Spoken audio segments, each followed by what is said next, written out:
నారా రామ్మూర్తి నాయుడు మరణం రాష్ట్రానికే తీరని లోటు. వినుకొండ మాజీ ఎమ్మెల్యే మక్కెన మల్లికార్జునరావు.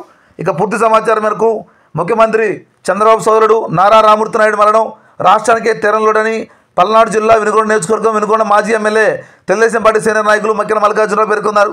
స్థిరంగా ఆయన మాట్లాడుతూ చంద్రగిరి, చిత్తూరు జిల్లా రాజకీయాల్లో క్షేత్రస్థాయిలో ఎంతో కృషి చేశారని, ఆయన లోటు పూడ్చలేదంటూ ఆయన తెలిపారు.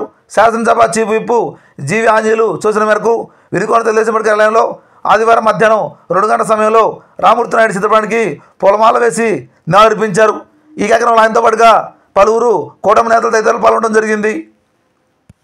దేశవ్యాప్తంగా పేరు ప్రఖ్యాతులు వచ్చాయన్న ఆయన అనుభవాన్ని ఉపయోగించుకోనన్న ఆ సమయాన్ని వారు తమ్ముడు గారు ఆ నియోజకవర్గంలో బాధ్యత చేపట్టబట్టి ఇంత ముందుకు వచ్చారని సందర్భంగా తెలియజేస్తూ, మరి శాసనసభ్యుడిగా కూడా 1994 నుంచి 99 వరకు కూడా చంద్రగిరి నియోజకవర్గానికి అభివృద్ధికి ఎనలేని కృషి చేసినటువంటి రామ్మూర్తి నాయుడు గారిని సదా స్మరించుకుంటూ ఈ రోజున మన చీఫ్ విప్ జీవి ఆంజనేయులు గారి ఆదేశాల మేరకు పార్టీ కార్యాలయంలో గౌరవనీయులు డిఎల్డిఏ చైర్మన్ వెంకటరావు గారు, అదేవిధంగా సీనియర్ నాయకులు నాగేశ్వరరావు గారు, రమణ గారు, వెంకటరత్నం గారు, గురునాథం గారు, గౌరవ పెద్దలందరం కూడా కలిసి ఈ రోజున రామ్మూర్తి నాయుడు గారికి నివాళులు అర్పిస్తూ ఉన్నాం.